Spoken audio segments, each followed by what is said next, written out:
दोस्तों इस वक्त आप गौर करें तो पाई कॉइन जो है पिछले 24 घंटे में 4% पंप हुआ है, बावजूद इसके कि इसकी सर्कुलेटिंग सप्लाई तेजी से बढ़ती जा रही है। और मजे की बात यह है कि इसका ट्रेडिंग वॉल्यूम पिछले काफी दिनों से 25-30 मिलियन से हमेशा ऊपर ही जा रहा है। अब यहाँ पे सवाल ये पैदा होता है कि पाई कॉइन बार बार कोशिश कर रहा है कि 0.20 को क्रॉस करे, और उसको क्रॉस करने की वजह से 0.24 को भी टच करके आया है, लेकिन स्टिल अभी तक ये देखें आज की डेट में तकरीबन 0.15 पे आया था, लेकिन उसको ब्रेक करके नीचे नहीं जा सका। तो इसका मतलब ये है कि 0.24 पे पाई को रेजिस्टेंस मिल रही है और 0.19 पे पाई को सपोर्ट मिल रही है। अब रेजिस्टेंस और सपोर्ट दोनों क्लियर होकर सामने आ रही हैं। अब नेक्स्ट सवाल ये पैदा होता है कि अगर ऐसी ही कंडीशन रहती है तो मार्च में पाई कहां तक जा सकता है, पाई की बड़ी मूवमेंट कहां तक हो सकती है। ये सारा सिनेरियो समझने के लिए दोस्तों आपको एक छोटी सी चीज़ देखनी पड़ेगी कि पाई को प्रॉब्लम कौन कौन सी सामने आ सकती हैं। अगर पाई उन प्रॉब्लम को दूर कर लेता है तो क्या पाई अपनी जगह बना सकता है? तो भैया पाई की सबसे बड़ी प्रॉब्लम है इस वक्त सर्कुलेटिंग सप्लाई का अनलॉक होना, जो कि डेली बेसिस पे अपना दबाव बढ़ाई जा रही है। आज यहाँ पे देखें तो डेली बेसिस पे पाई कम से कम यहाँ पे 3 से 4 मिलियन अनलॉक हो रहा है, लेकिन दरमियान में 5 दिन ऐसे भी हैं जब पाई यहाँ 15 मिलियन से ज़्यादा अनलॉकिंग होगी। और 15 मिलियन से ज़्यादा की अनलॉकिंग का मतलब ये है तकरीबन $4 मिलियन का यहाँ पे इन्वेस्टमेंट चाहिए पाई को सपोर्ट करने के लिए, जो कि मौजूदा हालात में दिखाई नहीं देता।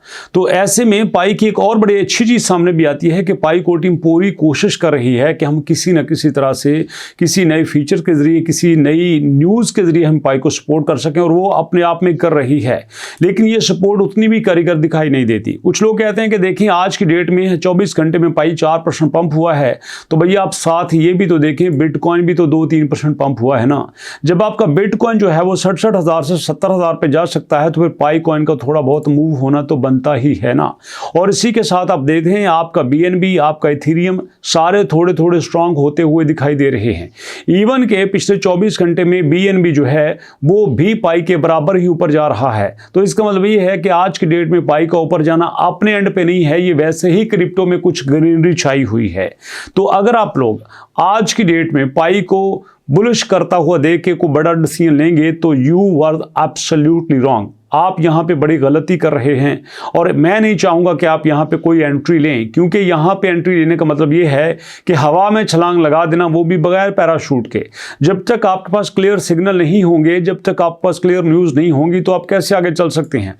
अभी तक की मौजूदा प्रेडिक्शन के मुताबिक मैं आपको दिखाई देता हूँ कि यहाँ पे क्रिप्टो में हमारे पास कोई बड़ी ऐसी मूवमेंट दिखाई नहीं देती, सिवाय ये कहा जाए कि पाई के जो प्रोटोकॉल्स हैं वो आगे जा रहे हैं, पाई प्रोटोकॉल लॉन्च कर रहा है। और इसी न्यूज़ को देखते हुए मैं ये लगता है कि आप पाई मजीद अपनी मूवमेंट प्रॉपर जारी रख सकता है, लेकिन ये न्यूज़ होना काफ़ी नहीं है, क्योंकि पाई के ऊपर सबसे बड़ा एलिगेशन ये है कि ना तो ये मेननेट लॉन्च कर रहा है और ना ही ये डिसेंट्रलाइजेशन की तरफ आ रहा है। सारी की सारी 90 बिलियन की सप्लाई अपने कंट्रोल में रखे हुए है, और अगर पाई 90 बिलियन की सप्लाई अपने पास रखता है, 100 बिलियन की सप्लाई तो पूरी है।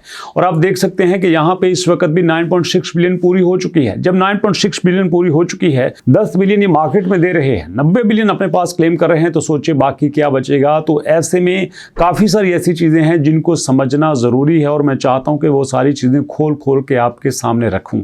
और ऐसे में अगर पाई को कोई चीज़ बचा सकती है तो वो एक बड़ी अनाउंसमेंट है जो कि यहाँ पे पाई डे के ऊपर होने वाली है, और वो है कराकेन की लिस्टिंग। लेकिन अभी तक मैं ये देखता हूँ कि पाई के ऑफिशियल पेज के ऊपर ऐसी कोई लिस्टिंग ऐड नहीं हुई, और ना ही पाई के ट्विटर के ऊपर कोई KYB वेरीफाइड बिजनेस की लिस्ट आई है। अगर ऐसी लिस्ट आ जाती है तो मैं समझता हूँ कि कम्युनिटी के अंदर एक बड़ी पॉजिटिव वाइब्स आएंगी, और वो पॉजिटिव वाइब पाई को कहीं भी लेके जा सकती हैं, बट उसके लिए हमें थोड़ा सा वेट करना जरूरी है। इसलिए दोस्तों जो डे 1 से पाई ने एक्सचेंज अपने साथ अटैच की थी, स्टिल वही चल रही हैं। अगर पाई ने एक्सचेंजेस के भरोसे पे रहा तो पाई अगर 0.20 पे चल रहा है तो इसको 0.01 पे भी आने में कोई देर नहीं लगेगी। सॉरी टू से हकीकत यही है, क्योंकि दुनिया चलती है एक्सचेंज की बेस पे, दुनिया चलती है कोलैबोरेशन की बेस पे, दुनिया चलती है भरोसे की वजह से, दुनिया चलती है फीचर्स की वजह से। तो ऐसे में दोस्तों अगर पाई इन सारे फीचर्स को पूरा करता है तो ही हमें ये लगता है कि पाई कुछ बैलेंस हो सकता है, अदरवाइज इसके बारे में कुछ भी कहना गलत होगा। इसलिए दोस्तों बी पेशेंट, वेट कीजिए अनटिल हमें कोई क्लियर मैसेज या क्लियर न्यूज़ दिखाई नहीं देती। फीडबैक जरूर दीजिएगा। वीडियो कैसी लगी, मुलाकात करते हैं नेक्स्ट वीडियो में, तब तक के लिए अल्लाह की अमान।